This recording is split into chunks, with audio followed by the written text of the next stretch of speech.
Estamos gravando. O mundo da gestão de pessoas, ele ramifica aí para vários lados. A gente tem visto isso ao longo da disciplina e dos conceitos e práticas que vocês estão trazendo. Mas ainda, ele, segundo alguns autores, né, o gerenciamento dos recursos humanos, dos processos de recursos humanos, ele ainda, né, não descola muito dessa temática, né? Ele é parte essencial. Então, a ideia hoje é a gente poder aprofundar um pouco essa questão de entendimento dos processos e como eles são gerenciados, e depois a gente vai estabelecendo aí um debate sobre as várias formas de se proceder esse gerenciamento. Tá? É uma função, né, normalmente as empresas têm um chamado departamento de recursos humanos, ou com outros nomes, né, mas em linhas gerais esse departamento sempre existe.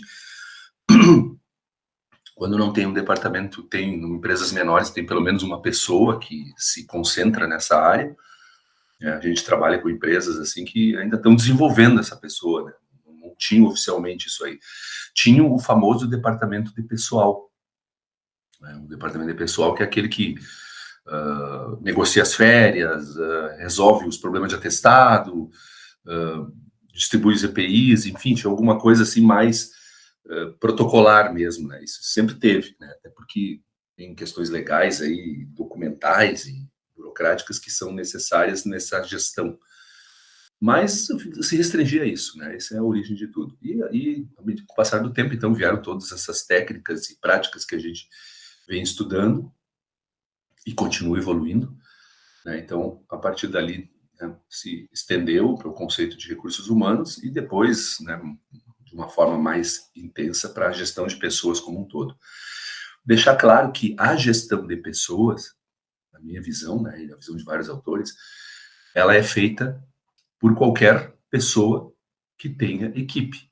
Tá? Tu gerencia pessoas, mesmo que tu não tenha nenhum conceito de gestão de pessoas, se tu é líder de equipe, tu já vai ter que, ainda que intuitivamente, começar a gerenciar pessoas. Tá? Então, o que as empresas fazem, né? Elas, e nós vamos tratar disso também no curso aqui, né? Elas dão técnicas de liderança, né, de relacionamento e tudo para que a gestão daquele líder com as suas pessoas seja melhor, porque ele é uma extensão da vontade da direção dentro de um departamento, dentro de um processo. Tá?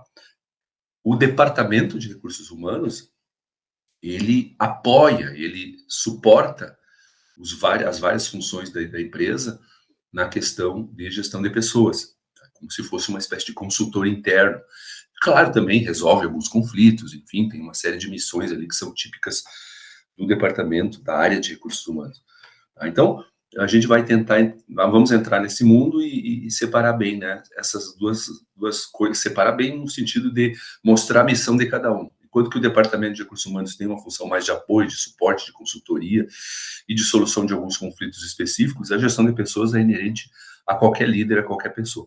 Mesmo tu não sendo líder, né, tu vai também ter que desenvolver técnicas de relacionamento, de solução de conflitos e outros tantos para te relacionar bem com os outros setores, porque a empresa é uma engrenagem, um depende do outro.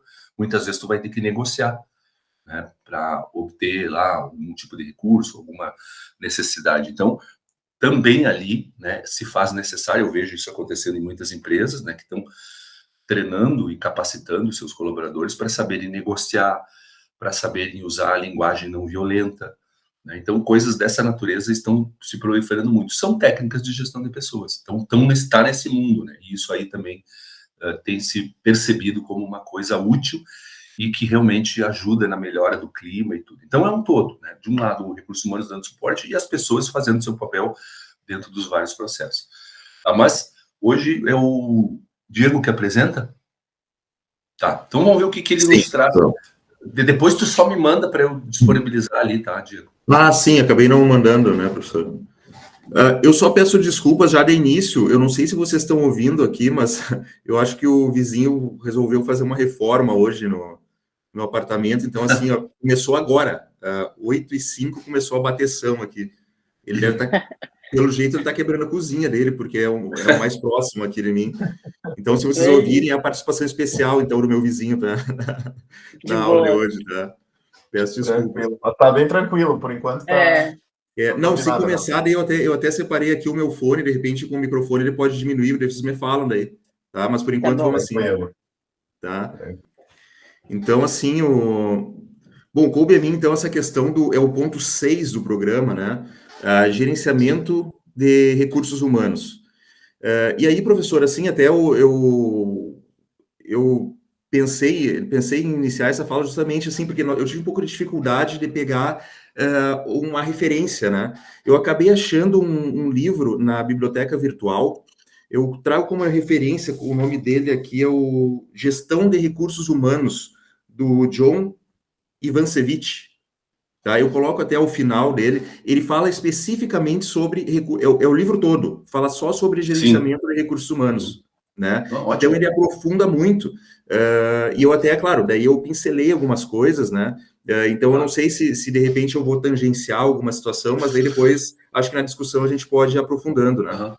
Não, mas a ideia é bem essa mesmo, assim, ó, por exemplo, vocês explorarem referências que tenham pertinência, né, que tenham algum entendimento sobre o assunto e trazer essa visão, porque como eu falei para vocês lá no início, né, tem muitas visões, algumas convergem, outras nem tanto, né, então a gente quer poder explorar ao máximo, então toda vez que tu trouxer uma nova visão, isso agrega para os nossos objetivos da disciplina. Beleza. Não, então vamos lá.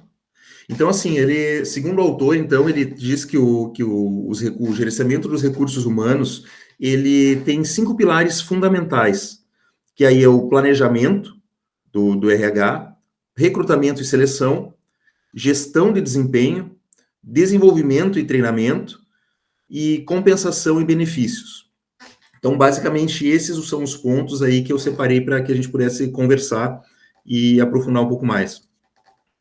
Começando aí, então, pelo planejamento, nós temos essa questão do gerenciamento de recursos humanos aí, como ele inicia, então, conceituando, né, que são atividades essenciais aí de cumprimento de legislações, análise de cargos, planejamento, propriamente dito, do RH, recrutamento, seleção, como eu falei ali, aqueles 5 pontos, né? E aí, nesse desenvolvimento e nesse desenvolvimento das atribuições, ele contribui, aí, então, para as metas organizacionais e o meio ambiente do trabalho positivo. Dentro do planejamento, então, existe essa separação da gestão tradicional e da gestão estratégica do RH. E é colocado, então, como gestão tradicional, aquela que tem o foco no desempenho imediato e normas rígidas, caráter burocrático, controle centralizado, pouca participação dos gestores de linha e ênfase em resultados a curto prazo. Esse seria o tradicional. E aí a gestão estratégica, ela vem com os gestores de linha atuando ativamente aí no gerenciamento do RH, o uso estratégico dos ativos humanos para vantagens competitivas, ênfase no desenvolvimento de pessoas na visão de longo prazo, e aí um desenvolvimento numa cultura organizacional flexível e participativa. Aqui me parece que esse ponto, um ponto muito que me chamou a atenção entre a gestão tradicional e a estratégica, é essa participação dos gestores de linha, que em uma gestão tradicional me parece que o gestor do RH, ele que faria então essa avaliação dos trabalhadores, dos empregados, enfim, e participaria mais como um fiscal quase. E na gestão estratégica, não. Os gestores de linha, ou seja, os gestores de operações é que fariam essas avaliações, e o gestor do RH ficaria só como suporte mesmo, aí para dar vamos dizer assim, para viabilizar essa análise, né, dos gestores de linha. Então, aqui eu trouxe, eu não sei se dá para ver bem aí, mas é basicamente um organograma aí desse planejamento estratégico do RH, como que seria, né? Então, nós teríamos ali as previsões tecnológicas, econômicas, de mercado, planejamento organizacional. Então, aí tem todo esse organograma que ele é justamente esse fluxograma, né, que ele é observado numa gestão de RH estratégico. Né? Então, vocês verem que as minúcias que chegam, né? Por exemplo, assim, olha, se tem, nós observamos ali, se tem número, se tem falta de trabalhadores, aí nós vamos ver as variâncias. Bom, se não tem, não precisa fazer nada. Bom, se tem essas variâncias, se é excedente ou se é escasso, né? Aí nós vamos trabalhar, poxa, é hora extra, dá para... Essa escassez, ela é temporária, essa escassez, ela é escassez por conta de uma demanda temporária, aí nós podemos trabalhar com horas extras, por exemplo, ou não, ela é uma escassez que exige contratação. Então, até são essas questões que o RH, no aspecto do planejamento, ele trata. Então, ele é bem colocado nesse organograma. E aí, o segundo ponto, então, na verdade, é recrutamento e seleção. Eu dividi aqui para ficar mais, para que nós pudéssemos aprofundar em cada um, para poder ficar mais claro, né? Então, o recrutamento, basicamente, é a primeira etapa do processo de aquisição de talentos, e com o objetivo de atrair pessoas com as habilidades e atitudes certas. Fatores que influenciam esse recrutamento, então, externos e internos, né? Os externos, que nós falamos já em outras aulas, as legislações trabalhistas, condições do mercado de trabalho, a composição da força de trabalho e localização da empresa. E aí os internos, requisitos para a vaga, que são aí as habilidades, experiências exigidas, políticas de procedimento da empresa e a reputação da marca empregadora. São questões aí que influenciam nesse recrutamento, ou seja, em quais as qualidades que aquela pessoa que vai participar do programa de recrutamento vai apresentar, né? Aqui eu trago, nós já falamos, né, professor, em outras aulas, mas aqui eu trago um exemplo que o livro colocou, que eu acho que é muito exemplificativo, assim, ele demonstra muito bem a preocupação nessa questão do recrutamento aí sob viés jurídico, um pouco, né, da legislação trabalhista. Seria um exemplo de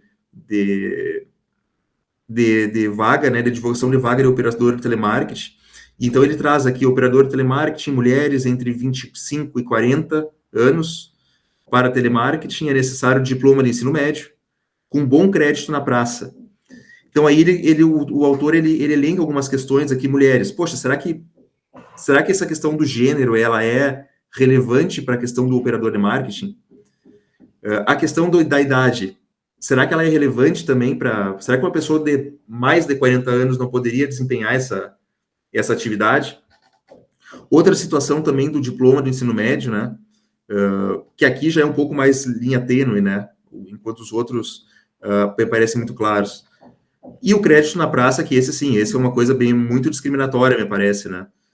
Então, eu olhei, assim, vendo essa situação, eu olhei, aí aprofundando um pouco mais na questão da legislação, e eu fui na jurisprudência ver o que os tribunais superiores têm decidido, e eles têm visto o seguinte, olha, tem que ter sempre um alinhamento com a atividade a ser desenvolvida, né? Então, claro, questões de gênero e questões etárias me parece que quase sempre estão erradas, né?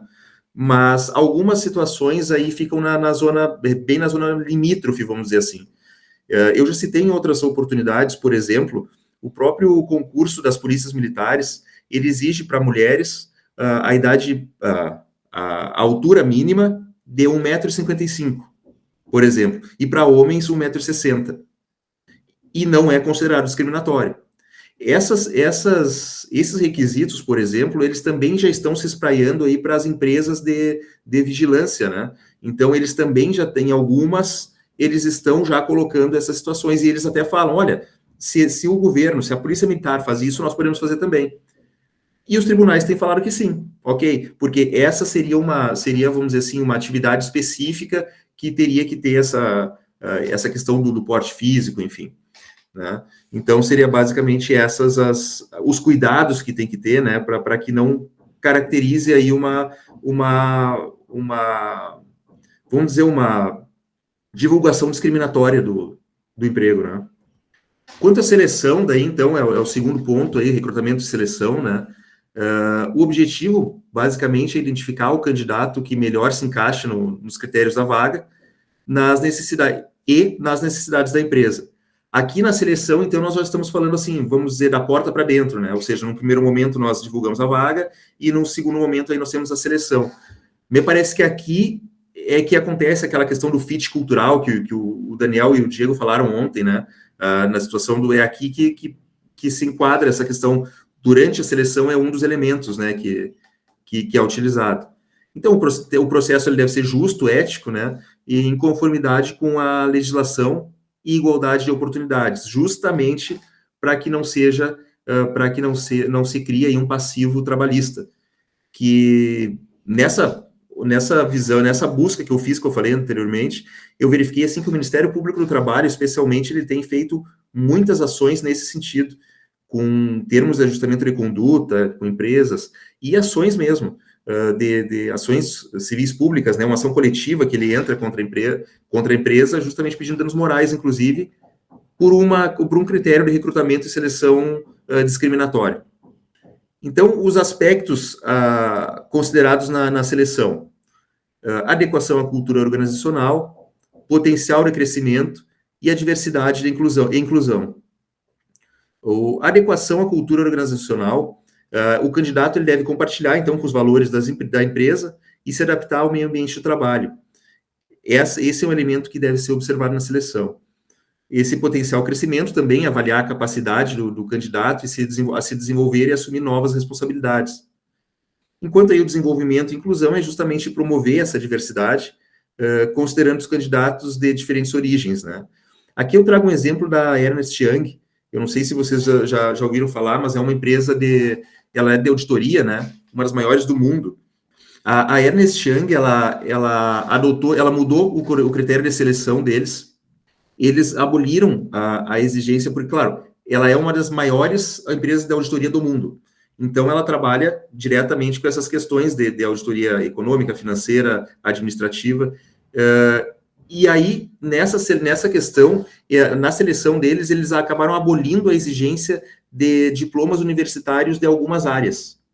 E eles focaram aí o processo de seleção deles em entrevistas focadas no comportamento dos candidatos, tá? E aí, claro, para tentar, vamos dizer, anular ou mitigar aquele viés do entrevistador, eles treinaram os gestores de recrutamento para reconhecer as competências transferíveis, que é aquela que às vezes o candidato vem para uma vaga, mas ele poderia ser aproveitado em outra, né?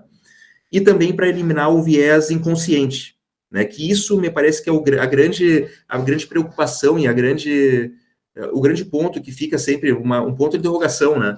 Poxa, até que ponto o entrevistador vai colocar o viés dele, né? Nós já falamos isso em outras aulas também, e esse é um ponto que esse case da Ernst Young, ele traz muito bem. Ele diz, olha, nós temos essa preocupação de eliminar esse viés, né? Com o treinamento dos recrutadores. Então, a gestão de desempenho aí seria o terceiro pilar, né? Do gerenciamento. Essa definição, então, basicamente é o processo que alinha o desempenho dos colaboradores com os objetivos organizacionais. Tá? Inclui, então, as atividades de gerenciamento, acompanhamento e melhoria do desempenho. Objetivos da avaliação do desempenho, basicamente, então, é desenvolvimento, recompensa, planejamento e validação. Porque justamente essa gestão de desempenho, ela tem que ser muito bem definida, para que não tenha aquele viés subjetivo também do avaliador aqui nesse caso. O desenvolvimento, então, ele identifica pontos fortes e fracos, ele visa planejar o treinamento e melhorar a comunicação. A recompensa, então, é basear decisões sobre salários, promoções, recompensas no desempenho, ou seja, para que serve, né? Justamente para isso. Essa gestão de desempenho é para ver, olha, quem que vai ganhar, vai ter a progressão salarial, enfim. E na carreira também.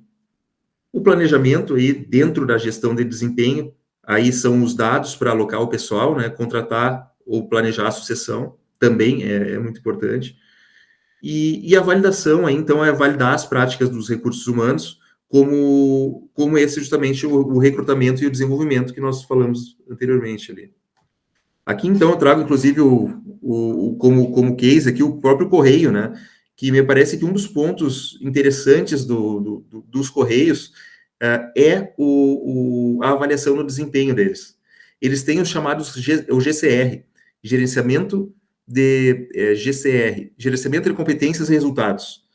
Ele é feito, a única questão que ele é feito anualmente, me parece que o ideal seria de 6 em 6 meses, mas, enfim, O GCR ele é feito dentro dos Correios anualmente e ele é feito pelo gestor de linha. É sempre o gestor local, ou seja, o gestor de operações que faz essa avaliação. E, claro, depois ele encaminha para o RH. E na própria ficha funcional do empregado, do trabalhador, ele vai fazer, ele tem ali os últimos 10 anos, ele fica ali, então, seria a qualificar, qualificado, e excede as expectativas. Então, eles têm um manual de empresas que especifica os pontos a serem avaliados na questão operacional, na questão comercial e na questão administrativa, né, de superintendentes. Então, é sempre assim, o avaliador é sempre o gestor imediato, né, e essa avaliação, ela pode também ser, vamos dizer assim, discutida, caso o avaliado não concorde com os pontos. Aí ele tem essa possibilidade em um segundo momento, não é no mesmo momento. Então, eu acho bem interessante essa questão dos Correios aí, porque me parece que é um ponto forte.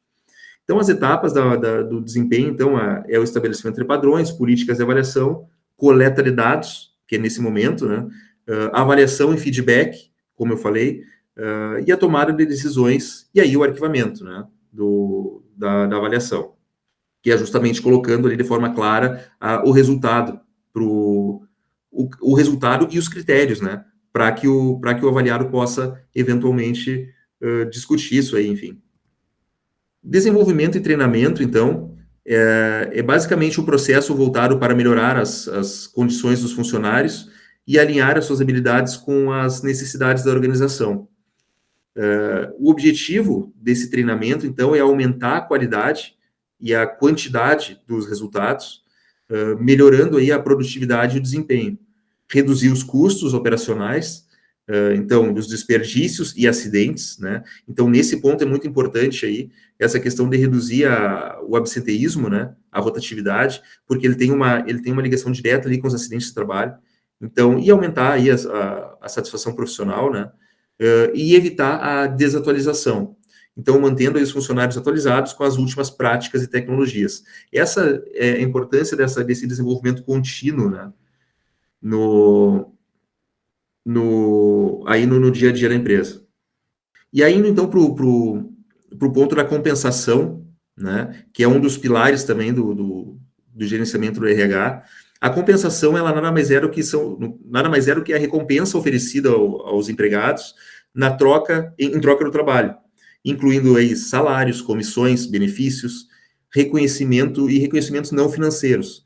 Então, o autor traz aqui como compensação, ele coloca tudo, né, como se fosse um bloco ali, envolve salário, benefícios, basicamente salário e benefícios, né, porque nem sempre só o salário é o que é o atrativo dentro de uma organização. E daí os objetivos dessa compensação é sempre assim, é ser justa, adequada, econômica e segura e motivadora. Então, essa questão da adequação e do sensação de justiça, né, que as recompensas elas devem ser proporcionais ao trabalho executado.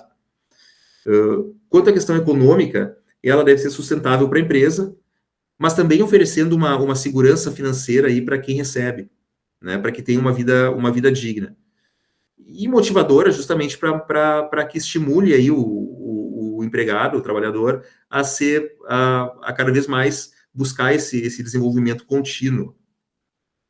Eu aprofundei um pouquinho mais nessa questão aí da compensação, e o autor ele traz aqui as teorias motivacionais, né, dentro dessa estrutura salarial. Então,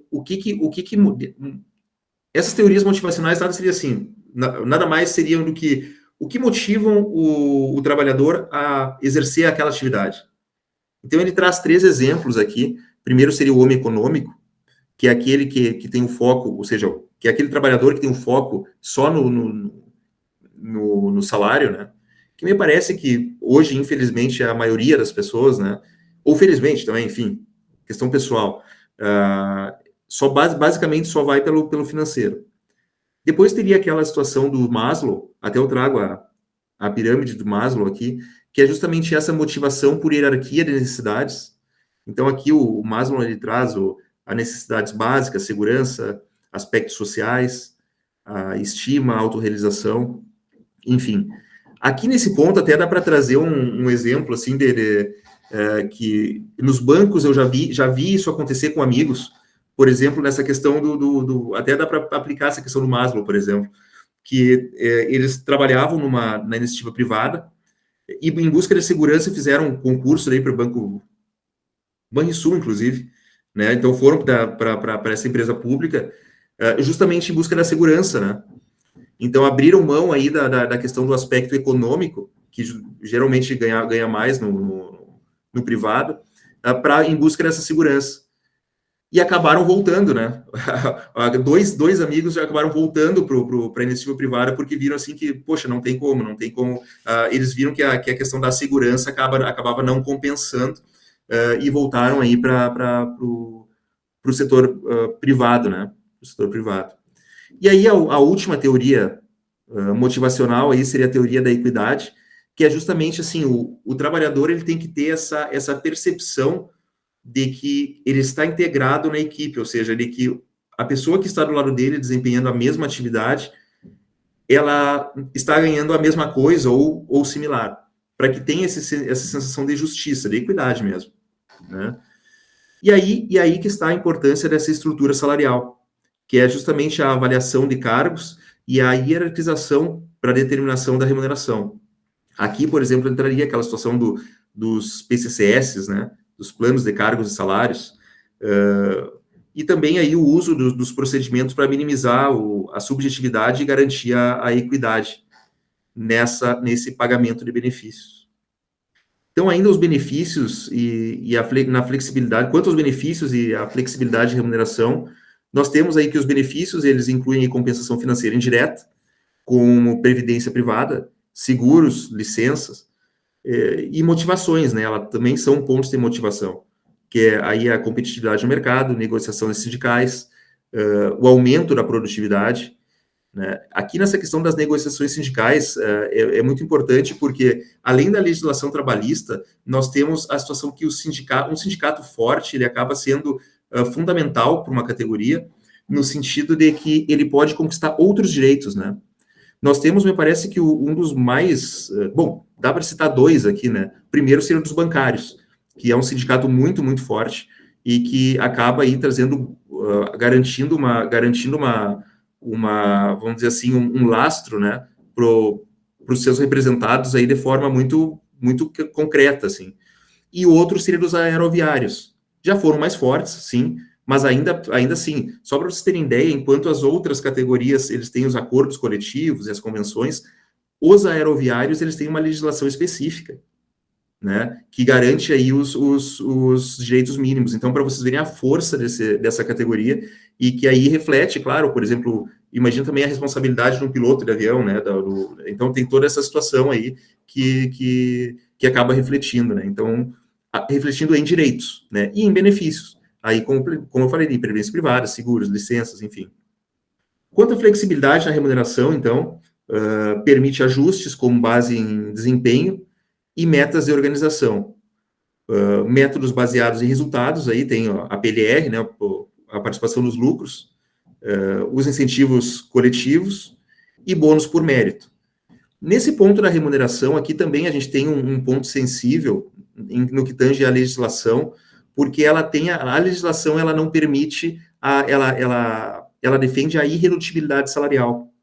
Então, eu sempre digo assim, quando eu faço consultoria nas empresas, que, olha, se tu vai dar um aumento para alguém, tem que ter um critério bem objetivo e que saiba que não vai poder diminuir o salário depois, né? Então, seria muito melhor, então, fazer uma estrutura aí de repente de cargos, né? Uma gratificação de função que hoje pode ser tirada. Até a reforma trabalhista também podia ser tirada, sim, mas tinha aquela situação de que poderia incorporar, né, depois dos 10 anos.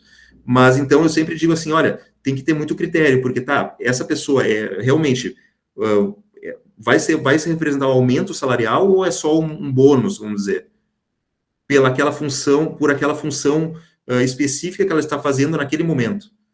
Se for nesse ponto, realmente, aí eu sempre digo, olha, o melhor é fazer passar aí uma gratificação de função. Criamos aí uma função na empresa, né, bota um nome lá e aí cria-se uma gratificação para ela.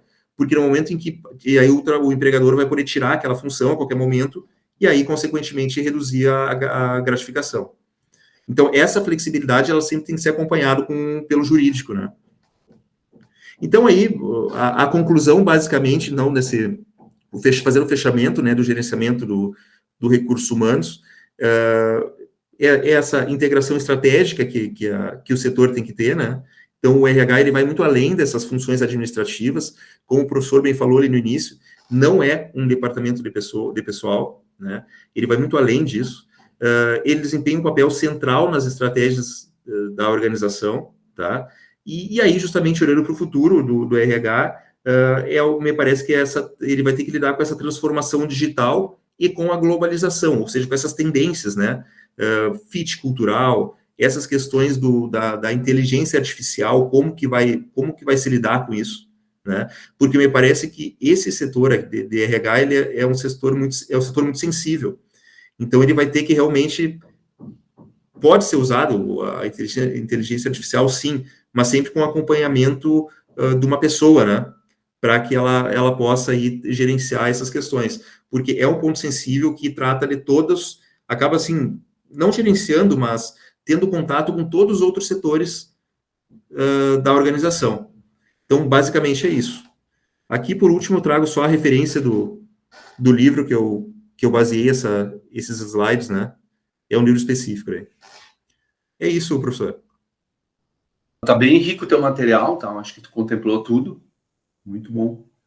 E também bom que tu traz os comentários jurídicos aí no meio do caminho, né? Então é bom ter um colega aí da área para poder fazer esse tipo de abordagem também, que sempre está presente, né, em qualquer tomada de decisão na área de gestão de pessoas. Ivan Ceviche, tá legal. Não, acho que se está lá na nossa literatura recomendada é porque alguém já leu e considerou, né, bom, né? Então, professor, esse livro aqui, ele está disponível na biblioteca virtual da Unisc também. Certo. Em PDF. Muito bom. Só uma dúvida, Diego. Ali, quando tu apresentou o caso da NSN, tu mostrou algum outro slide ou era só aquele slide do conteúdo esse mesmo? Não, era só esse. Não, eu só tinha uma anotação ali do que eles tinham feito. Era só uma anotação mesmo. Ok. Minha. Tá, ok. Não, tudo bem. Não, tá ótimo. Vamos voltar ali nos teus slides, aí a gente orienta as nossas falas, né, sobre, acho que os primeiros slides onde tu coloca lá os vários processos, né? É isso aí. Tá? Depois eu vou dar minha contribuição, eu já peguei um outro autor, que ele também fala em 5, né, mas daí a gente vai ver que tem um pouquinho de diferença. No final, no conjunto, é tudo a mesma coisa, só que o cara segmentou de uma outra forma, né? E então, aí falei, cada autor já categoriza, segmenta, né? Faz a estrutura que ele entende ser a melhor, mais realista, né? Mas muda um pouco de autor para autor, mas em linhas gerais eles convergem contra esses 5 pontos aí. Eles estão presentes sempre, né? Tudo isso aí que o Diego nos mostrou estão sempre presentes no gerenciamento de recursos humanos. Bom, pessoal, pensando assim em termos só fazer um comentário sobre cada um, de planejamento de RH, né, pelo que o Diego apresentou e pelo que a gente também vê nas organizações, quase sempre realmente o foco é o quantitativo, né? Claro que daí tem todo um qualitativo, mas esse qualitativo tu vai ter um melhor refinamento, uma aproximação maior na outra fase, que é o recrutamento e seleção, e depois tu também faz para as arestas com a gestão do desempenho e desenvolvimento e treinamento. O planejamento de RH, então, quase sempre é o número de pessoas, né? Um planejamento mais de curto, médio e até de longo prazo, né? Que estrutura pretendemos ter. Eu já vi empresas trabalharem nesse planejamento com um organograma presente, e aí eles projetam a empresa para um organograma futuro, né? Então, eles, olha, hoje a gente está assim, por tais e tais circunstâncias, né, que nos levaram até aqui, mas a gente não quer isso para sempre, né? Então a gente quer chegar nesse organograma aqui no futuro. Então tem uma espécie de planejamento estratégico de RH né, que obviamente tem que estar alinhado ao planejamento estratégico corporativo, né, e o trabalho estratégico do RH nesse aspecto é conduzir, ajudar os gestores das várias funções, tendo em vista esse futuro projetado, né, conduzir até ele. Claro que sendo justo e tudo mais, mas é bem a forma com as empresas do parque aqui, porque as empresas do parque, elas nascem, né, as empresas do parque tecnológico, com estudantes, com 2, 3 pessoas, né, assim, a ideia de um grupo de trabalho ali de sala de aula, os caras resolveram fazer uma empresa e vão pro processo de incubação. Então, o que a gente pede para eles, né? Claro, eles ainda não dominam, né, dominam muito pouco os conceitos mais de gestão como um todo. Então, esse período de incubação é para eles testarem a vocação do negócio, enfim, as premissas todas, e aprenderem, né, terem a oportunidade de aprender alguns conceitos de gestão em geral. Um deles é a gestão de pessoas, né? Então, como todos eles querem escalar, né, normalmente uma startup, o cara, né, ele começa, não, uma startup de sucesso, né, então ele tem ambição de em 5, 6 anos já está lá vendendo para o Brasil inteiro, talvez para o mundo, o produto, ainda mais quando é um produto tecnológico, né, que tu consegue escalabilidade. Isso não impede eles de, né, a gente não tira o sonho deles, a gente, né, apenas avalia os fundamentos, se aquilo está bem estruturado, e aí a gente normalmente cai no planejamento de recursos humanos, porque é o ponto mais importante. Tudo bem, hoje vocês são 2. Pelo que tu está projetando, daqui a 5 anos vocês serão 30. Quem serão esses outros 28 que vão trabalhar com vocês? Eles nunca pensaram isso na vida, entende? Então, aí a gente pede para se esboçar o que a gente chama de organograma futuro. Não, tudo bem, tu vai precisar um setor de recursos humanos, marketing, enfim, alguma coisa dá para terceirizar, né? Isso entra no planejamento como um todo também, né? Funções que serão alocadas dentro da estrutura hierárquica da empresa e outras que serão terceirizadas, né? E aí, né, é um debate muito legal, porque quando tu trabalha com planejamento assim de longo prazo, né, entra muito o sonho, né, a vontade dos gestores, dos genitores da empresa. Mas aí a gente, claro, traz eles um pouco para o planeta Terra, né, porque às vezes eles voam alto demais. Então a gente tenta dizer, não, tudo bem, continua sonhando, mas vamos pensar na realidade, tá? É factível isso aí, né? Uma empresa que a gente, inclusive, orienta, né? Eu lembro que eu vi o organograma deles projetado, tinha 5 cargos de direção. Assim, né? Tinha CEO, CEE, C não sei o quê, tinha, né? Tinha cargo de direção para tudo lá. Tá? E a empresa hoje tem um CEO, né? Aí eu disse, olha, tudo bem, é isso que vocês querem mesmo, né? Será que não tem coisas que a gente, né, talvez nem precise, mesmo no intervalo de 3 a 4 anos, né? Então, a ideia sempre é ponderar, né, dentro daquilo, até porque essas estruturas, né, tu vai contratar um diretor financeiro, tá? Ah, não, eu vou precisar de um diretor financeiro, eu preciso de um cara. Um bom diretor financeiro hoje, sei lá, 15, 20 mil, mesmo que vá trabalhar, né? Então, a questão é, tu como uma empresa de pequeno porte, que ele ainda será, vai conseguir reter essa pessoa, né? Vai conseguir atrair essa pessoa. Então, a gente também já tenta orientar ele sabendo do que vem pela frente, né? Para não gerar uma ilusão. Então, às vezes, assim, ó, tudo bem, talvez ele não precise de um diretor, ele vai estar, daqui a 5 anos ele vai estar com uma empresa de 30 pessoas, ele ainda será uma empresa pequena, né? Ele precisa, talvez, um bom supervisor financeiro, um coordenador financeiro, aí a régua baixa em termos salariais, óbvio que tu vai exigir competências, e em termos de carreira, depois tu pode projetar para essa pessoa, com o crescimento da empresa, né, em outras instâncias, em outros futuros, né, talvez ele chegar a um cargo de gerente, diretor até, mas crescendo junto com a empresa, né, na mesma velocidade da empresa, para não desvirtuar, né, e não gerar um custo, uma agregação de valor. E esse é um ponto importante, né, principalmente quando a gente lida com diversidade de empresas, quanto ao porte, né, pequeno, médio, grande, que eu sempre ressalto. Todos esses 5 pilares aí, eles são fundamentais em qualquer negócio, né? Mas, às vezes, tu vai ter isso aí de uma forma, né, bem resumida, dependendo do porte. Uma empresa de 20, 30 pessoas, como falei, no máximo vai ter um único funcionário lá, trabalhando tudo isso aí, né? Todos esses processos. E é óbvio que, diante da maturidade da empresa, do estágio que ela se encontra, tá? Eles vão estar muito mais preocupados com recrutamento e seleção, gestão do desempenho. É tipo uma escala de Maslow empresarial, assim, né? Como a empresa está muito no início, as necessidades dela, assim, puxa, nós temos que atrair pessoas, né? A gente tem que ser... E as pessoas têm que querer ficar aqui, né? Então, a gestão está muito mais focada nisso ali. Como ela ainda não tem competitividade salarial, a Alice é pequena, né? Então, tu imagina, assim, uma fumageira aqui de Santa Cruz, multinacional, um cara, os caras vão pagar 5 mil, 6 mil, talvez até, tá? Numa empresa aqui do parque, o cara consegue pagar um pouco mais que o salário mínimo, tá? Ele vai pagar 2 mil, talvez, né? Isso, né, aí ele vai pegar um cara menos experiente, um recém-formado, ou um cara em formação ainda, né, que atua nessa área financeira, e é isso aí que o cara vai conseguir, não adianta, né? E aí o que a situação que se instala nesse momento, né? Tudo bem, aquele profissional, ele vem, mas ele vem muito mais já pensando como naquela empresa que contratou ali do parque, como um trampolim para uma empresa maior. Ele continua mandando currículo.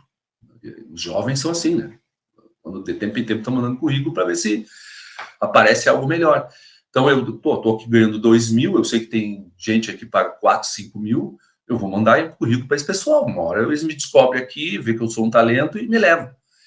Então, a rotatividade nessas empresas do parque é muito grande. O pessoal não fica muito tempo porque eles ainda não têm competitividade salarial. Mesmo, acho que tem algumas empresas maiores ali que estenderam braços aqui para o parque tecnológico, tá? Essas já têm uma estrutura um pouquinho melhor, porque o cara está aqui, mas aí ele tem uma matriz que já pode trabalhar lá, então ele já sonha, né, de um crescimento dentro da empresa. Mas quando é uma empresa aqui de 4 paredes, né, de uma sala de 10 metros quadrados, 12 metros quadrados, o cara não... Tu contrata alguém para trabalhar contigo, o cara vai olhar e puxa vida, vai uma clausura, não vou ficar aqui, né? Mesmo tu sendo... Então eles veem muito como temporário. E isso acontece também, né, só para não ficar só nesse mundo, nas médias empresas aqui de Santa Cruz, tá? A gente percebe muito, né? Eu convivo ainda ao longo de anos aí com essa situação. Pega uma média empresa, uma empresa que tem, sei lá, de 100 a 200 funcionários, né? Já tem uma estrutura, já tem uma história, já tem um departamento de recursos humanos, já está, né, também trabalhando todos esses pilares aí, né, mas com algumas limitações, pelo mesmo motivo, pela questão custo. Eles dizem, olha, o nosso plano aqui de compensação e benefícios, o que a gente pode dar? A gente temos um plano de... mas a gente atua aqui no primeiro e no segundo das faixas salariais, a gente não consegue competir no terceiro e no quarto, porque daí aumenta demais o nosso custo, né? O quartil normalmente as faixas salariais são divididas em quartis, que são um quarto, né, de toda a escalada dentro da faixa. Então eles pegam um termo médio, então, por exemplo, assim, ó, os cargos de analista, né, vão funcionar na faixa de 3 mil a 5 mil, exemplo, uma empresa, né? Então, tá. O primeiro quartil seria de 3 mil a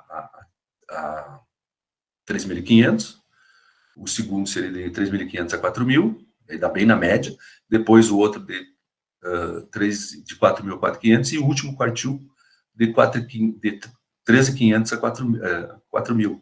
Não, de 4.500 a 5 mil, só para dar uma ideia de grandeza para vocês. Então, aí o pessoal, assim, não, a gente sempre contrata no primeiro quartil e depois vai vendo, né? Mas tem empresas ali que já atuam assim, não, a gente quer, né, sempre estar no terceiro, quarto quartil para atrair os melhores. E tem cacife para isso, tem condições de fazer isso aí.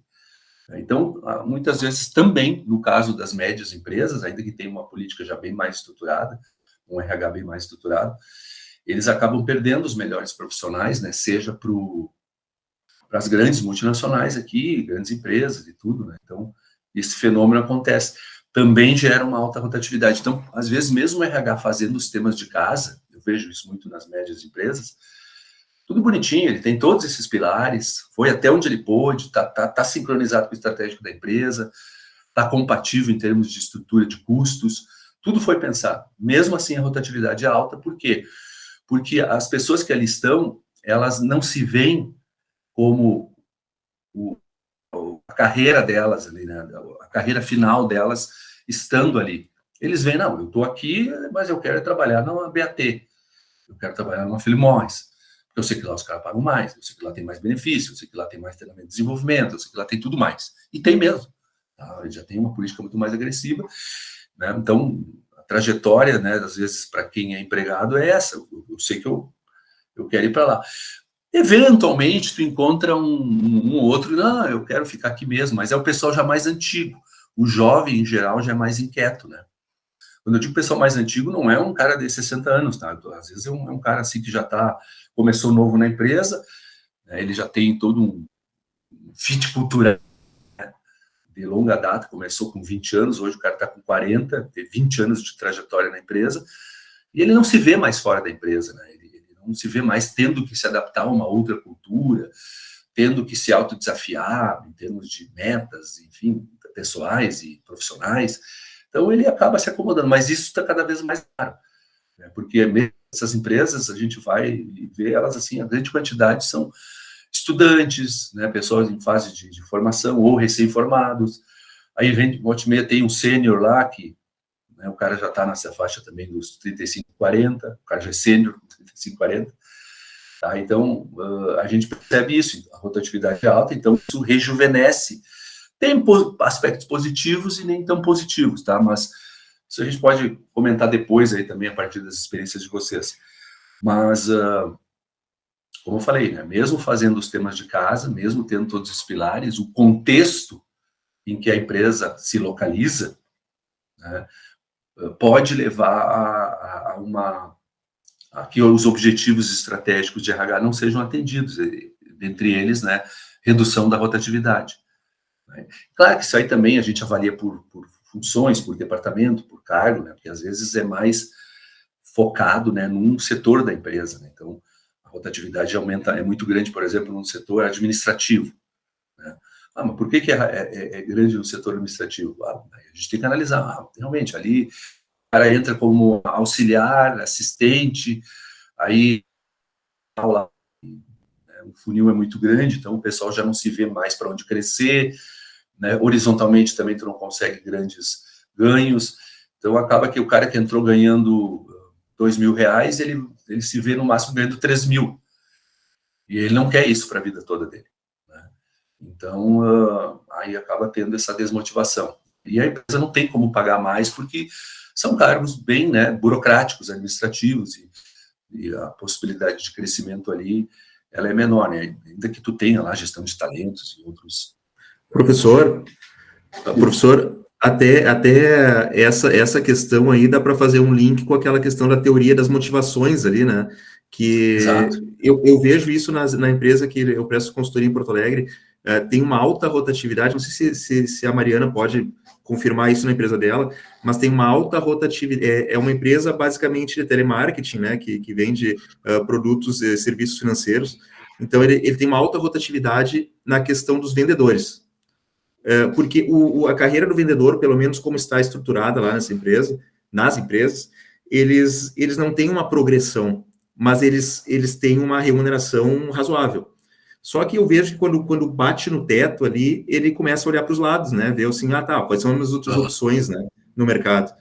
Então, me parece que sempre assim, quando a empresa não apresenta essa situação de, olha, tu pode progredir aqui, ou tu pode, quando é só o financeiro, acaba realmente, se bate no teto, tá, né, vou procurar outras opções, enfim, né, porque estou motivado só por isso, né.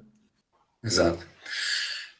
Inclusive, assim, ó, eu tinha também uma percepção, alguns anos atrás, assim, que empresas tecnológicas, da área tecnológica em geral, elas seriam bastante atrativas para jovens, engenheiros, enfim, profissionais das diversas áreas, pelo apego que o jovem hoje tem à questão tecnológica, né? Então, estou trabalhando numa empresa de tecnologia, estou feliz, é isso aqui mesmo, vou ficar o resto da vida.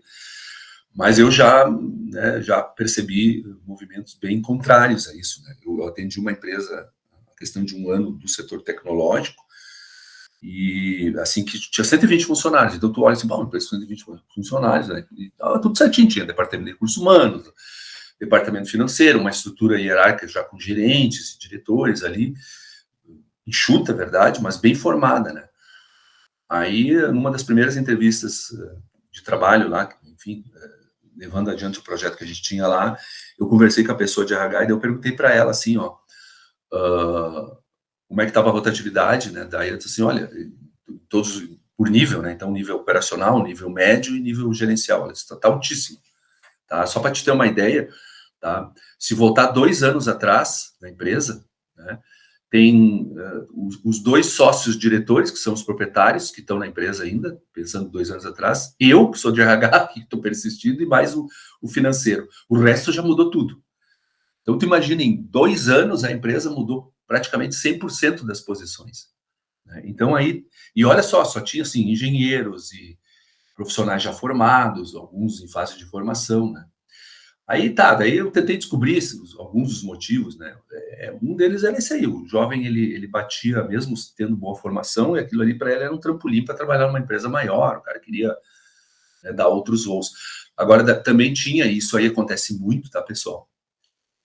Principalmente, eu que sou da área de engenharia, né, mas acontece muito assim, ó, eles não pagavam o salário profissional do engenheiro. Né? Então, o que acontece? Eles contratavam um cara para fazer serviços de engenharia, projeto e tudo, mas botavam lá analista não sei do que, tá? Então, o cara é engenheiro formado, paga CREA, né? Tudo bem que isso não é a maior despesa, mas enfim, o cara tá, né, ele se formou em engenharia para poder um dia ser engenheiro de uma empresa. Então, acaba que ele deveria estar ganhando 8, 9 mil, ele ganhava 2, 3. E é claro que o cara está ali temporariamente. Então, os engenheiros da empresa, em geral, era a maior atividade que tinha.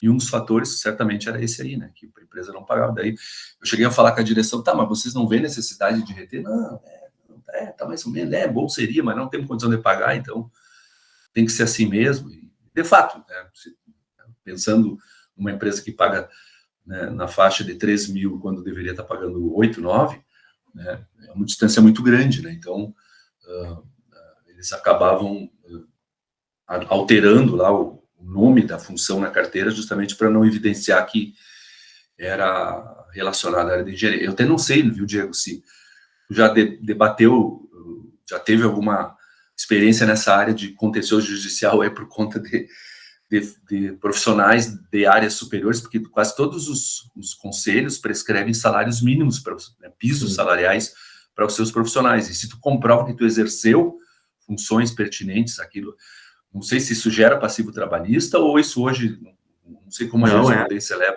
Gera passivo trabalhista e é uma grande preocupação para as empresas, assim, porque é desvio de função, né? Então, pega o viés o argumento do desvio da função, comprova através dos procedimentos, enfim, prova documental e testemunhal, né? E aí comprova que exerceu aquela atividade e consegue retroativo aí os direitos da categoria, né? Não, então tu imagina, um cara que fica 2 anos, né, ganhando 3 mil, e quando ele deveria ganhar 9, tá? Tu imagina, né, se ele entra depois de 2 anos, todos os retroativos, olha a diferença que dá, né? Então é um baita de um passivo, né? Deixa de ser um negócio, né? Então, mas enfim, as empresas arriscam, né? Às vezes nem fazem isso até sem ter consciência, né? Mas a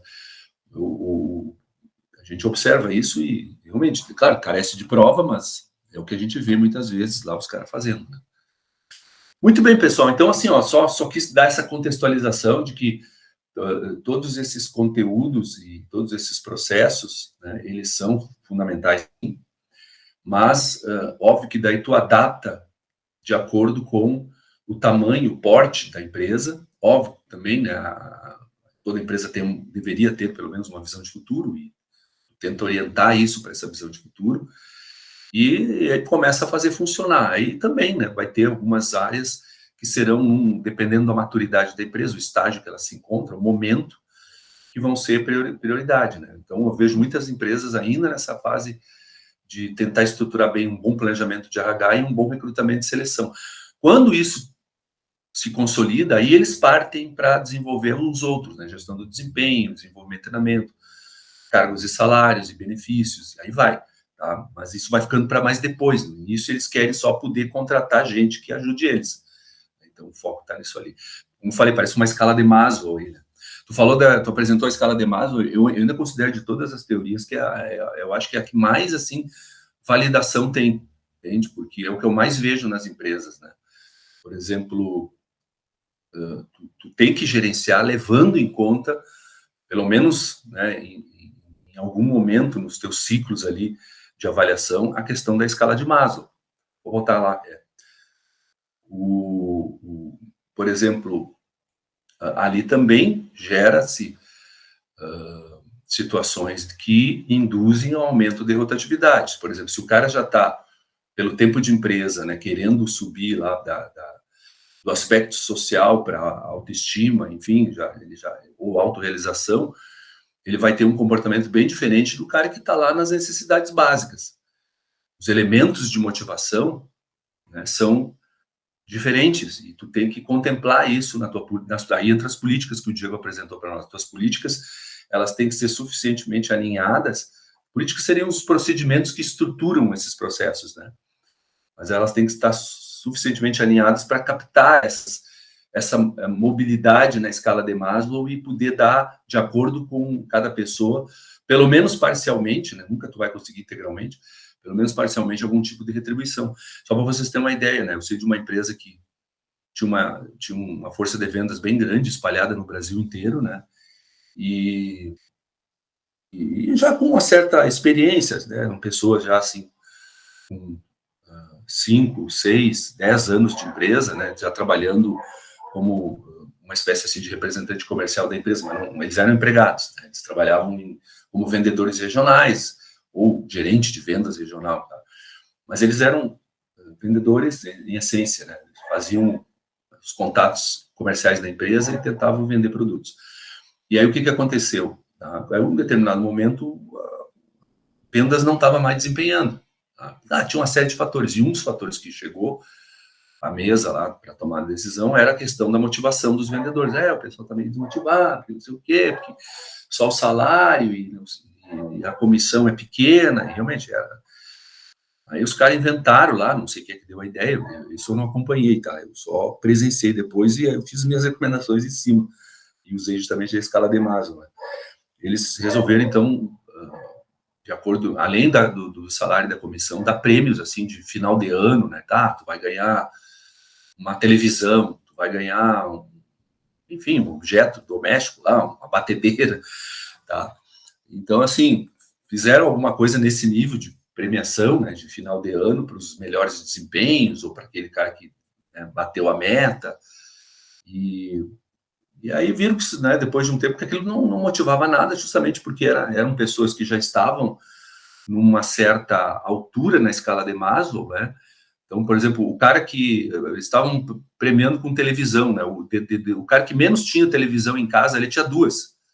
Então, não ia motivar, né? Porque os caras escolheram um elemento de motivação diferente, né? O cara, de repente, tu dá uma televisão, é o cara que está iniciando a vida, né?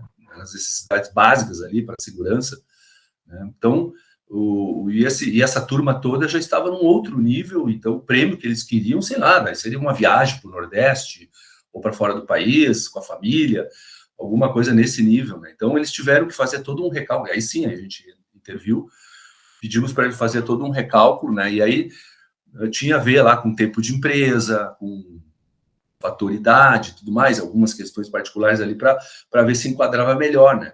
Bom, acabou que também no final a gente viu que aquilo ali não era o principal elemento de motivação. O principal elemento de motivação deles era a comissão. Aí se decidiu aumentar a comissão, e aí sim começou a funcionar, a equipe começou a desempenhar. Então, era grana mesmo, era dinheiro. Às vezes, quando tu não sabe como motivar as pessoas, tá?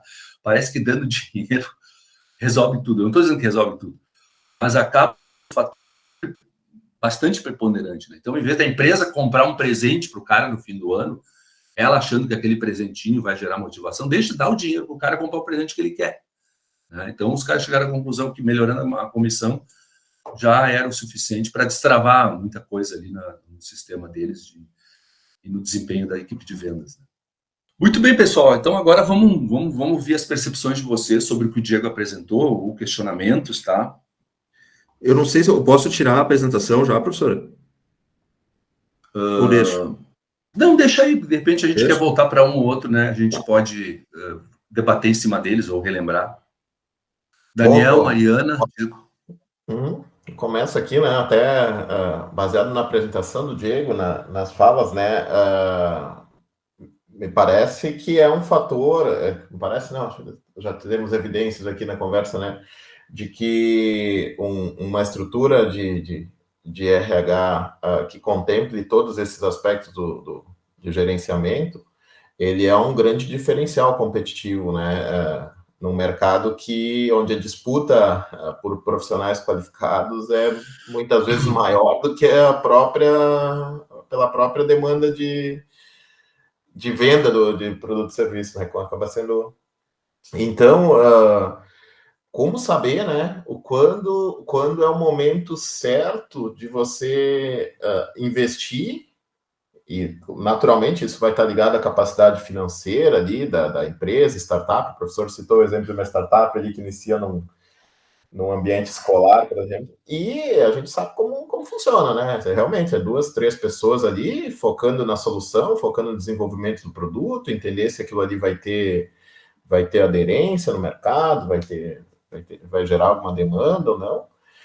E muitas vezes esses aspectos como o RH, o financeiro, né? Mas vamos focar no RH aqui, que é a nossa... Eles vai indo, né? E enquanto são ali os 3, 4, 5 fundadores ou pessoas próximas ali, não se tem uma necessidade tão grande de pensar em tudo isso, porque tem ali aquela motivação inicial de fazer acontecer, fazer dar certo e tal. Mas aí, no próprio exemplo, o professor diz, daqui a 2 anos, 3 anos, se der certo, eu vou estar com 30 pessoas. E aí o ponto é acho que é um grande dilema, né? Aí é um grande dilema do empreendedor, né? Em que ponto e aonde eu invisto primeiro, né? Sabendo que as pessoas fazem toda a diferença aí, né, nos resultados, no crescimento que essa empresa vai ter. Eu coloco o dinheiro ali primeiro, eu coloco o dinheiro numa estrutura financeira que também, se não bem gerida, vai trazer problema. Então, confesso que não tenho resposta, mas falando nisso, eu acho que... Imagina um empreendedor em início, assim, de atividade, olhando para tudo que contempla, o que deve ser contemplado para manter a tua empresa atrativa, né, aos olhos dos profissionais qualificados e falei isso. Então, na verdade, é um comentário só, né? Mas eu não sei se há algum estudo do tipo, né? Qual é o grau, com que estrutura de pessoas se faz necessário a constituição de uma área de RH com profissionais totalmente dedicados a isso, né? Esse é o ponto. Eu acho que geralmente vai lá, faço o RH, faço mais o administrativo, faço mais isso, faço mais aquilo. E, naturalmente, não dá para fazer tudo bem. Então, alguma parte de toda essa estrutura de gerenciamento vai ficar descoberta. Claro que, talvez, no início, eu não preciso de uma, formação de uma universidade corporativa para que todos, né? Então, pode ir escalando, mas o fato é que, mesmo assim, eu vou competir, né? Sendo uma empresa de tecnologia, por exemplo, daqui a pouco, sei lá, com um Nubank, que já está né, já vai ter que captar profissionais ali, desenvolvedores e tal, mas já com toda essa estrutura pronta e muito mais avançada, né, e consolidada, uma marca empreendedora ali já bastante interessante aos olhos do mercado. Então, como você, né, compete com isso numa empresa de pequeno, médio porte, em fase de constituição, ali, em fase de início de tração. Tá? Sim. Não sei, Diego, o autor que ele comentava alguma coisa em relação a isso? Não, professor, ele não fala isso, mas eu vejo assim que da própria leitura, eu fiquei com esse mesmo ponto do Daniel, sabe? E até na prática também, porque a partir da leitura eu fui para a minha prática, enfim, e a gente não tem resposta mesmo pronta para isso, né, Daniel? Não tem resposta pronta. Me parece que, assim, numa empresa pequena, de porte pequeno, o início ali é muito aquela coisa realmente, poxa, tem que se virar nos 30, né? Então, tu acaba tendo, poxa, o financeiro é uma questão muito importante e, claro, o know-how da empresa, né? Então, ou seja, tu presta serviço ou vende produto e tem que ter o capital de giro e tu trabalha com aquela questão operacional. Esse me parece que a partir desse embrião aí a coisa vai crescendo. E a decisão, e aí que está a questão, a decisão de quando incorporar esse setor, eu digo formalmente, né? Porque na prática acaba sempre a pessoa, às vezes, muitas vezes desempenhando, mas formalmente, me parece que assim, tá, quando é a necessidade que vai determinar isso, né? Me parece que é essa situação, partindo aí de uma empresa pequena, claro, né? Não daquela empresa média, grande, que já nasce com os setores prontos, enfim, mas da pequena, assim, me parece que é aquela coisa, é o embrião que vai crescendo, enfim, e a necessidade é que vai mostrar o ponto, né? Ah, tá, a partir daqui eu não posso mais gerir, enfim, e geralmente é com problema, né? Puxa, surgiu o problema, agora Isso que eu ia dizer. Geralmente na empresa pequena vai surgir o RH, ó, pessoa de gestão de pessoas, quando tem um problema muito grande, né?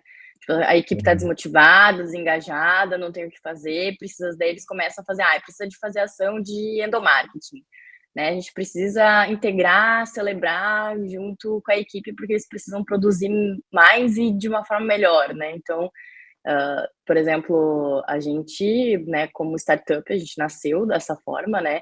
Nasceu dessa forma no sentido, cara, o CEO fazia tudo. Ele tinha o papel de recrutador, né? Ele fazia o recrutamento das pessoas, ele era administrador, ele era o marketing, ele era o cara que, no final, representava a empresa externa, né? Então, ou seja, ele tinha que fazer o network, ele tinha que fazer as reuniões, ele tinha que estar sempre por ali, né? Então, a empresa, ela nasceu basicamente com só ele fazendo isso, os sócios fazendo isso, daí ele era como tinha o CTO, né, que é responsável ali pelo sistema todo, então era uma pessoa só que desenvolveu o sistema junto com o dev. A empresa nasceu com 4 pessoas, né, tipo os 3 sócios mais um desenvolvedor, foi isso. Depois eles colocaram uma pessoa administrativa, né, uma pessoa formada em administração para a questão de fazer o financeiro, porque precisava fazer a cobrança dos clientes, porque já tinha uma base de clientes, então já não davam conta em ficar gerando boleto manual. Então começou essa estruturação, assim.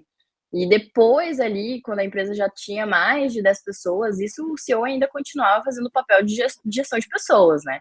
E ele é uma pessoa que tem perfil de gestor, né? Então ele é uma pessoa que ele puxava essas questões de fazer conversa, de passar feedback, e ele também fazia as reuniões gerais, onde tinha os momentos de celebração, querendo ou não, isso também traz um alinhamento em relação aos objetivos da empresa, da organização, né?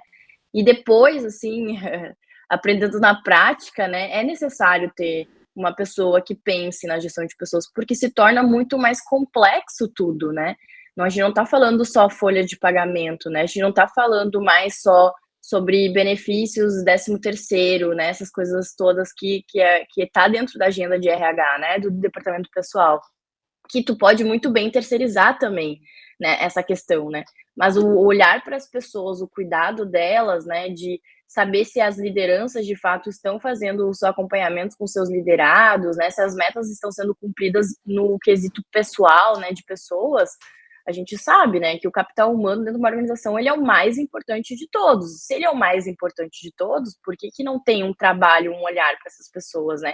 E ter uma pessoa focada para olhar para esses processos, né? Então, acho que é aí que é o erro, né? Tipo, a empresa pequena, ela pode começar, né? Eu acho que nascer uma startup, nascer ali uma solução, é tudo bem, geralmente vai ficar entre 5 pessoas, né? Essa vai ficar a estruturação. Mas no momento que tu tá pensando, beleza, eu preciso de um estagiário para fazer tal função, né? Eu preciso de um social media, eu preciso de um outro desenvolvedor.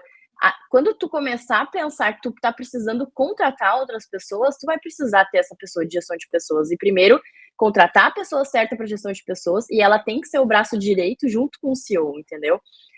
Essa pessoa que trabalha no RH, o diretor de RH, né, a pessoa, liderança de gestão de pessoas, ela tem que ser o braço direito do CEO juntamente com a pessoa do financeiro, entendeu?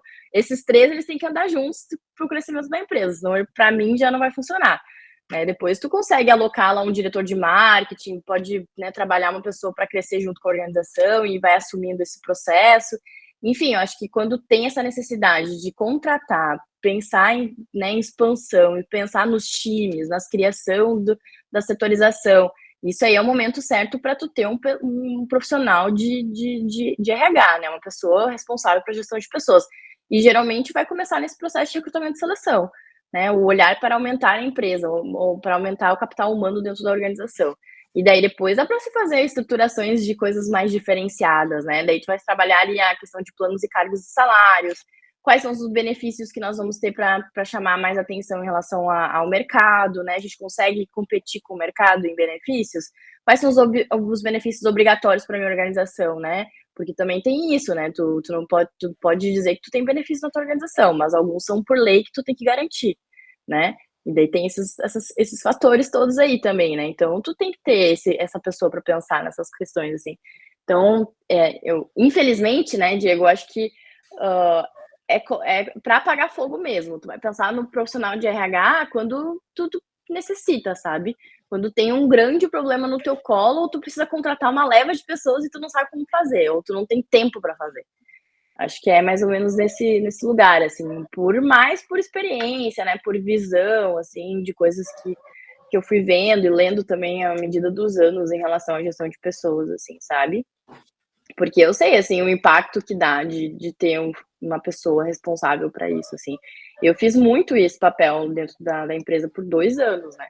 E não é fácil, né? Tu sempre tá lá tentando o teu melhor, né? E às vezes a organização ela não tem investimento para fazer tudo que tu quer, tudo que tu gostaria, mas é incrível, assim, o impacto de ter uma pessoa que olha para as pessoas, né?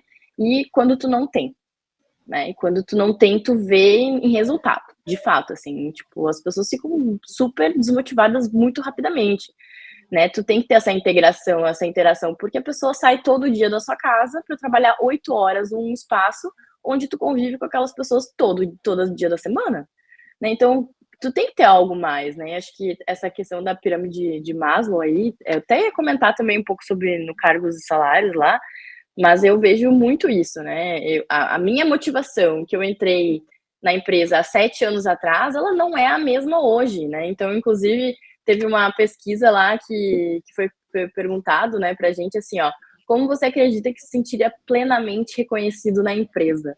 Né? Então, era uma pesquisa mais qualitativa ali para saber como é que eu vejo, né? Para eu me entender, me sentir de fato reconhecida, né?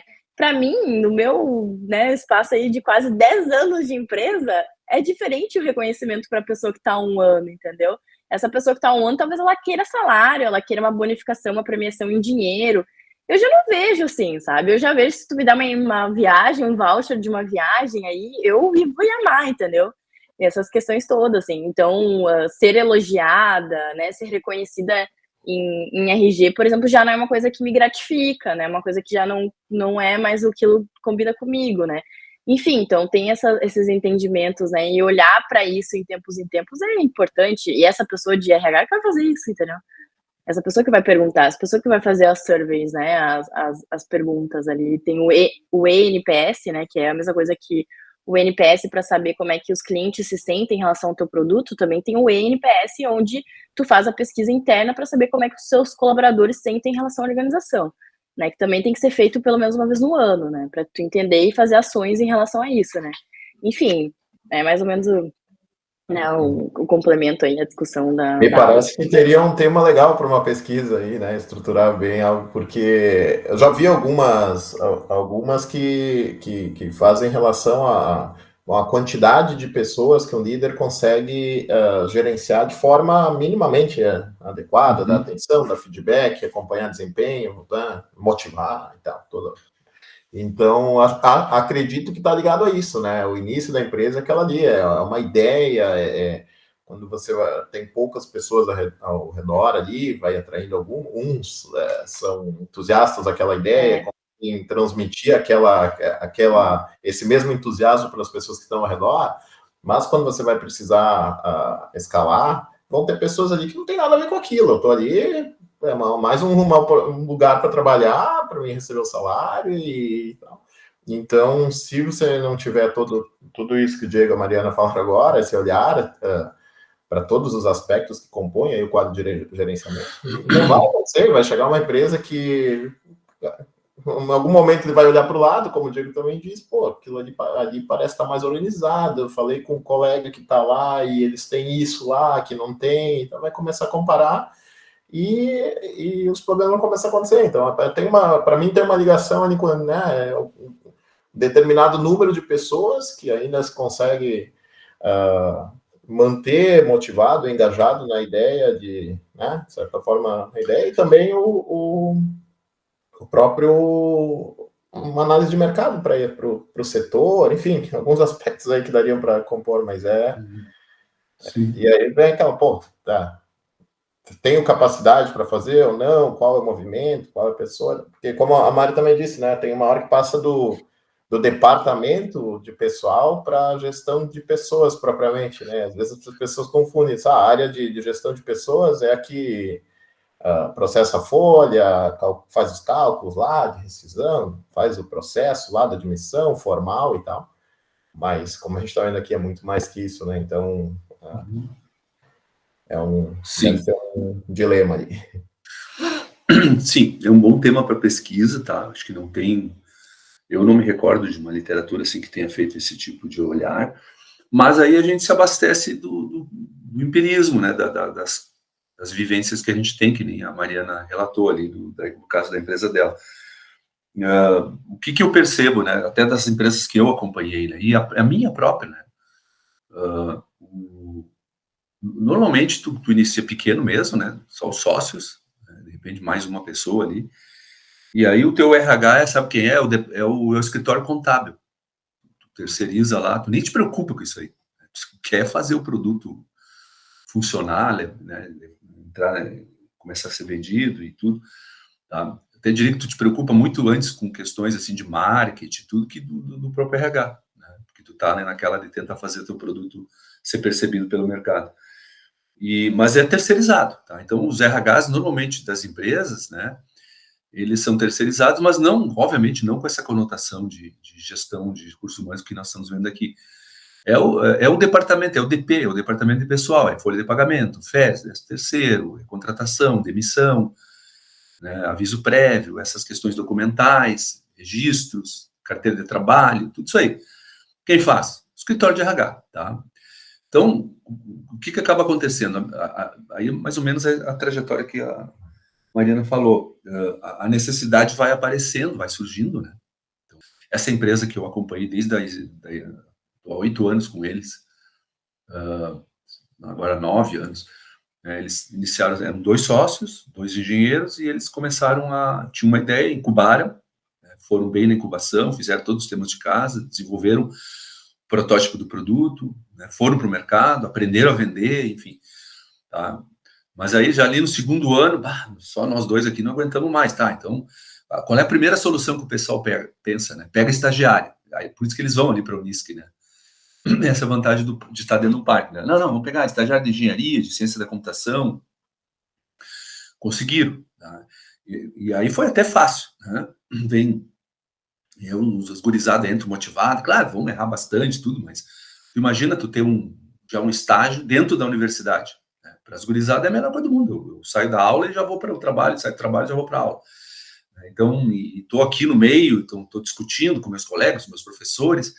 Tá? Então, a motivação dos caras é isso. Conseguir um estágio, né? Beleza.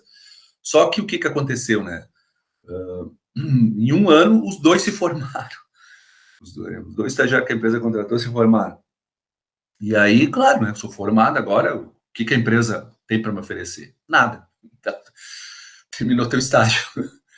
E aí a empresa perde aquele capital intelectual, né? Puxa, tanto que o cara falava, né? Puxa, treinei esses caras para eles ir. E aí o detalhe, os caras foram para outras empresas que já tinham mais tempo de casa ali no parque tecnológico. Claro que daí pagava melhor, né? Então, assim, quando tu tá ali na necessidade básica mesmo, tá? O que vai te atrair qualquer R$200 a mais por mês já faz diferença.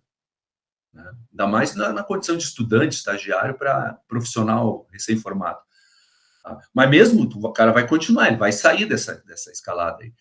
E aí a empresa, aí que eles começaram a se dar conta, puxa, então não dá para só contratar estagiários, tem que contratar alguém CLT mesmo, tem que ter um funcionário aqui, vamos abrir uma vaga. Aí apareceu, aí quando tu começa a ver, puxa, agora eu tenho que gerenciar a carteira de trabalho, admissão, demissão, férias, aí o cara já começa a passar a bola para o departamento, para o escritório contábil, o escritório contábil te diz o seguinte, olha, antes era só tu, teu sócio, e eu não me envolvia em quase nada ali, um estagiário ou outro. O estagiário normalmente é terceirizado pelo CIE, né, ou aqui na Unisc a gente tem Unisc Carreiras, então a relação de pagamento, a empresa também nem entra muito nisso, né. Mas quando é um funcionário contratado CLT, o próprio escritório contábil vai ter que dizer, não, agora eu te cobro folha de pagamento, tudo, mas é mais tanto por mês na mensalidade. Aí o cara já começa a pensar, puxa, mas eu só por causa de um funcionário já vai me cobrar mais tanto. Aí, em algum momento, tu chega à conclusão que tu precisa do teu departamento de pessoal, mas ainda no mundo do departamento de pessoal. Aí ele contrata lá um carinha, normalmente estagiário também, aí de administração, para fazer essa parte. Tá? E por anos eles contrataram um cara lá, que inclusive foi meu aluno, para fazer a parte de departamento pessoal, né? Porque aí a empresa já estava com estagiário, já tinha 2 funcionários CLT, precisamos de alguém para dar conta disso aí. Né? Mas nada ainda nesse mundo de gestão de pessoas, é tudo empirismo.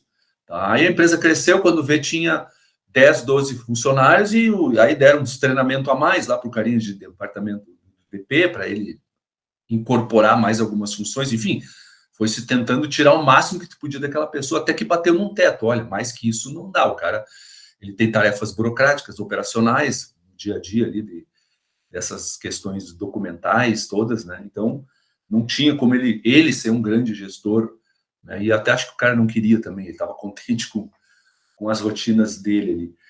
Bom, aí sim, chegou o momento, depois de 9 anos, né, eles chegaram à conclusão que precisava alguém na área de RH. Ele queria contratar um gerente, eu disse, não, calma, um gerente vai te custar muito caro, vamos desenvolver alguém mesmo, que a gente não vai querer que chegue um cara aqui e plante tudo isso aqui de vez, até porque nós não vamos ter perna para aguentar isso aí tudo. Né? Nós vamos ter que pegar alguém que com uma diretriz, nossa, ó, primeiro acerta lá o setor de recrutamento e seleção, processo, acerta o treinamento e desenvolvimento, acerta a avaliação de desempenho. Então, as missões para ele vai ter que nos dando entregas. Então, a gente montamos um roadmap lá com todos os steps para esse departamento estrutural ao longo de 3 anos. Né? E aí contratamos uma pessoa a nível de analista de recursos humanos. Tá? Se essa pessoa conseguir fazer as entregas, ela vai logo ser um coordenador ou supervisor, e talvez, ao cabo de 3, 4 anos, chegue a gerente. Tá? Vai depender, claro, do crescimento da empresa, mas esse alinhamento é que é fundamental. Então, assim, ó, se fosse com base nas experiências que a gente tem, eu diria assim, primeiro, tu tem que ter muito clara a estratégia do teu negócio. Tá? Então, nessa empresa, a gente fez planejamento estratégico. E o que daí depois, voltando para as questões que a gente já falou, inclusive em outras disciplinas, onde estão as tuas fragilidades, os teus gargalos? Tá? Se nessas fragilidades e gargalos a questão RH começa a ser recorrente, mas não tem gente, mas é rotativo demais, mas o cara que tem lá é um estagiário e logo ele vai se formar e vai embora. Quando os temas relacionados ao mundo da gestão de pessoas toda hora estão caindo na mesa do CEO como sendo empecilhos para a evolução da empresa, está na hora de botar o gerente de recursos humanos ou alguém, um analista que seja, para começar a dar conta dessa área com um olhar mais técnico, um olhar mais especializado. Tá? Foi o que a gente fez. Tá? Então, na minha empresa própria, eu tenho isso também. A minha empresa é pequena porque eu tenho todo esse espaço que eu tenho que dedicar para a universidade, então eu não consigo... Para mim é interessante ficar desse tamanho mesmo. Né? Então, quem cuida de todas essas funções é a minha esposa. Nós temos funcionários, a gente tenta, dentro dos limites das nossas possibilidades, trabalhar com esses profissionais. Uma tática que estagiários de nível médio, tá? Uma política minha, tá? Se está certo, está errado, né? Mas acho que, né? E os estagiários, que seriam os estagiários, né? Que eu sei que a gente tem um benefício em termos de remuneração deles, né? Mas eu já contrato CLT, tá? Então eu tenho 2 estudantes da Unisc que estão na metade do curso, um está iniciando, o outro está na metade, que eu já contratei CLT com um salário razoável. Assim, por exemplo, se eles fossem tentar estágio em qualquer outra empresa, eles não iam ganhar o que eles estão ganhando comigo, mas eles já têm direito a férias, terceiro tudo. Decidi pagar um pouquinho mais para atrair esses profissionais, eu gosto de trabalhar com jovens, sou professor, então a gente já tem esse hábito mais professoral aí, né? Então, adotei isso aí como política de atratividade. Olha, tu vai ser um estagiário, tu vai ter aprendizados, treinamentos, nós vamos te dar lá também um roadmap para tu desenvolver. Eu chamo eles de trainees. Né? Então, eu contrato, na verdade, como trainees, aí já tem um plano de carreira estruturado. Tá? Se tu vencer aí essa etapa trainees, depois de formado, tu passa para, né, desenvolvedor, enfim, aí júnior, aí tem todas aquelas hierarquias, né? Então, eles já sabem onde eles estão na empresa e eles vão ficar comigo, né? Comecei esse processo há pouco tempo. Antes eu tinha consultores, fazia a mesma coisa, né? Depois eu acabei mudando a estratégia, terceirizei essa parte. Tá? Isso também hoje acontece muito, né? Às vezes vale a pena manter como funcionário da casa ou terceirizar, né? Esse é um tema que permeia aí um pouco o mundo das empresas em geral, né? Tem empresas aí que estão terceirizando quase tudo, ficando só com as competências essenciais, né? Então, eu optei, né, na área de consultoria pela terceirização e na área de desenvolvimento por funcionários próprios. Um dia pode ser que eu mude, né? Hoje eu estou tocando assim. Então, à medida que a empresa vai crescendo, vai tendo os seus focos, vai redirecionando, vai se reposicionando estrategicamente, tu vai vendo as necessidades de pessoas, né, de competência. Porque, o que tu quer? Tu quer a competência da pessoa. Quando tu compra alguém, entre aspas, compra entre aspas, né? Na verdade, tu contrata alguém, tu quer ela dando a sua melhor entrega. Tá? Então, tem uma série de fatores que vão influenciar nessa pessoa para dar a melhor entrega. Né? Questão salarial, motivacional, ambiente de trabalho, atratividade da empresa, marca empregadora, aquela história toda. Então, tu vê que tu não pode dar conta de tudo aquilo. Então, tu te concentra no principal. Isso. Se esse principal foge das tuas forças, tu chega à conclusão, puxa, eu sozinho não dou mais conta, contrata uma pessoa especialista para dar atenção àquilo ali. Tá? Então, realmente, é uma trajetória ali que tu tem que estar muito bem firme nas tuas estratégias e avaliando as questões de pessoas em conjunto. Né? E aí tu vai achar os melhores encaixes. Essa tem sido a forma de trabalhar. Tá? Não tem, assim, talvez um período, isso pode acontecer em 3 anos, 5 anos, 10 anos, né? A minha empresa já tem mais de 20 anos, eu estou nessa e estou feliz, não estou com preocupações nesse nível. Agora, essa empresa que é a startup ali no parque, ela já sentiu a necessidade no 7º ano, né? Então, para ele já foi diferente. Pessoal, eu sei que temos ainda mais coisas para falar, mas vamos fazer o nosso intervalinho, tá? Voltamos 10 para as 10? Beleza. Tá? Beleza.